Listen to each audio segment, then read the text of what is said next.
We should be so glad that Shakespeare never left a diary in which he expounded his views of anti-Semitism and feminism. Instead, he gave us a peerless mirror in which to reflect our own preoccupations. That impossibility of defining or controlling art is also why politicians can't control art. After all, if artists can't control how their work is interpreted, or even whether it gets any attention at all, why should policymakers believe that they could? But the failure of the world to change in the ways sought or predicted by artists or by politicians doesn't mean that that work has no effect, only that its effects are not predictable or controllable. The young people who reinvented popular music in the 1960s did so generally only wanting to be top of the pops. The consequences of what they did was to transform our culture, the economy, society, and politics. The difference between intention and effect has sometimes been a difficult one for policymakers and commentators to understand in the growing discourse about the economic and social impacts of the arts. There is a growing recognition since in the last 30 years, and a growing body of evidence of that art and culture can produce a wide range of desirable social outcomes, including economic benefits. But rather like the futurists and surrealists who expected to conjure up new worlds merely through the rhetoric of their manifestos, some policymakers have fallen into the trap of believing that if something can be, it will be. Or if something is desired, it will happen.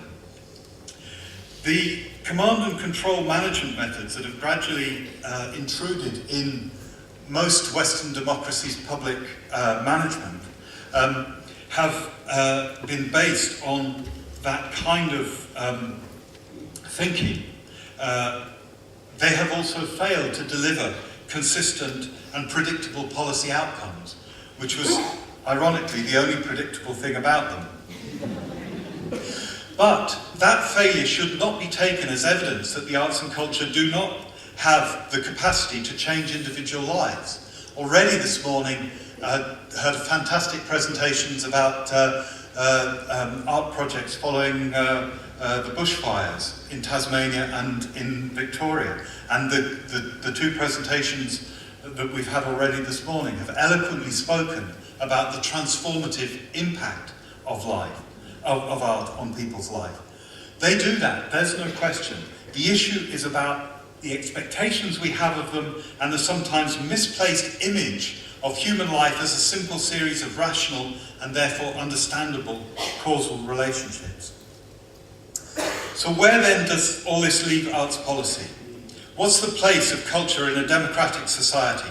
And how can elected representatives, who like David have the difficult task of deciding whether and in what ways to encourage or sometimes to restrict the production and consumption of art? Whatever else it does, in a democratic society, art enables citizens to debate and negotiate their changing values. And that's what I mean by art, by describing art as a parliament of dreams.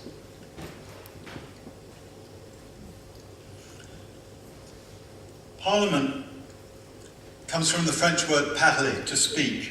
It's the symbolic and actual heart of a democracy. The space where elected representatives gather to discuss and decide fundamental principles enacted as laws and short-term actions set out as policies. Now, as I've already touched on, the basis of the speech that happens in this forum is that it should not be ambiguous. It's got to be clear, and the debates go on to try and achieve that clarity. I was reading about the case that will shortly be heard in the Tasmanian Supreme Court concerning the legal protection of the Jordan River levee site as one example of a dispute about the interpretation of the words of legislation. That's what parliaments do, the real parliaments, the normal parliaments, the one we're familiar with. But human beings are not only rational beings who express themselves in words and act following a conscious assessment of ideas.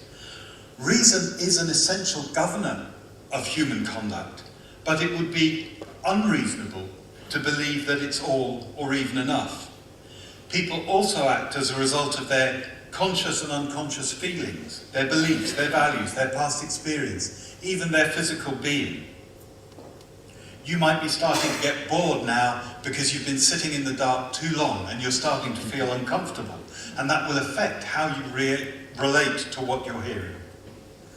All that's expressed and reacted to, contested and celebrated in the vast fluid conversation that is a society's artistic life, its alternative parliament, where everything that can and much that cannot or dare not be said finds an outlet and perhaps an audience. Sometimes issues may be discussed and become visible in a society's cultural life long before they are able to be discussed overtly and unambiguously in its legal forums. The interplay between the two forums, governmental and artistic, are beyond anyone's control, beyond anybody's even full awareness of or consciousness, and they are where a continual negotiation of meanings and values takes place. While political leaders and activists met in Copenhagen to debate action on climate change, most of us had our imaginations filled by scenes from The Road, The Day After Tomorrow, or even The Planet of the Apes. That vast, complex, and uncontrollable discourse of a nation and of the world's artistic life is an essential part of how human beings individually and collectively shape their beliefs, separate from but interacting with the formal processes by which societies are governed. And if that's so, then it follows that being able to take part in that discourse is as important to a citizen in a democracy as being able to take part in electoral processes. And full participation in that artistic discourse, as David eloquently committed himself to, full participation in that Parliament of Dreams is not only a matter of receiving the artistic work of others, but also of creating one's own, of having the freedom not only to listen, but also to speak. That's what Pierre Bayard is talking about when he talks about how people would engage with art and talk about it. Full, free, and equal participation in democratic society must include full, free, equal participation in its cultural and artistic life, as implied in Article 27 of the Universal Declaration of Human Rights. That statement, the last of the substantive rights in the Charter, can sometimes appear as an afterthought, a kind of non-essential bonus once we've guaranteed work and freedom from torture. But I hope that from what I've been saying, you will agree that the importance of art in shaping human beliefs and behaviour, that is far from being the case. The case of Nazi Germany is extreme in every sense, but it illustrates how exclusion from cultural life is a necessary stage in stripping people of their legal rights and eventually of their human identity. The early steps in what Lucy Davidovich calls the war against the Jews were aimed simultaneously at preventing the self-representation of Jewish Germans in the country's artistic and cultural life, while promoting the hideous caricatures of them that culminated in the 1940 film Jud Süß, which was seen by over 20 million Germans in the first years of the Second World War, including, on the orders of Himmler, all SS and police officers. Even in less extreme conditions, being able to represent oneself culturally within the public space of the society of which one is part is a fundamental right. Democracies, as de Tocqueville pointed out nearly 200 years ago, are committed to freedom, but they always run the risk of a tyranny of the majority. sections of the population with different social values or cultures are at risk of marginalisation or stigmatisation by majorities enabled through the control of democratic processes to pursue their own interests exclusively. In Europe's recent history, such minority groups have included disabled people, immigrants, gays and lesbians, people with mental illness, young people, travellers, the poor, and many others, including, though in no sense a minority, women. In these instances, a political, social, and economic marginalisation is paralleled by the cultural and artistic marginalisation, which simultaneously reflects and enables the legal and social and economic marginalisation.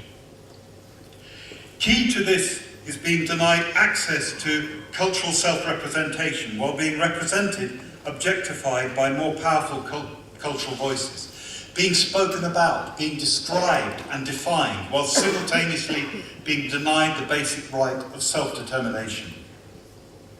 The slow emancipation of women during the 20th century, for example, was enacted not only politically, but artistically too, by pioneers such as Kathy Kollwitz, Freda Kahlo, Georgia O'Keeffe, Judy Chicago, Carolee Schneemann, Vivian Binns, among countless others. The emergence of the community arts movement in the 1960s, of which I know there are many representatives here, was another creative response to the invisibility of the cultural identities of many people in the artistic world of the time. The advantages enjoyed by some sections of society are not only defended through legal and economic and social means, but sometimes also through cultural means. When Uchiru Nunukal's first book, We Are Going, was published in 1964, part of the criticism of it was aesthetic criticism, because it didn't conform to the standards that were then seen to be appropriate about good English language poetry. Similar strategies are still evident today as arguments over power, authority and resources are sublimated into aesthetic debates that can more easily appear to be disinterested.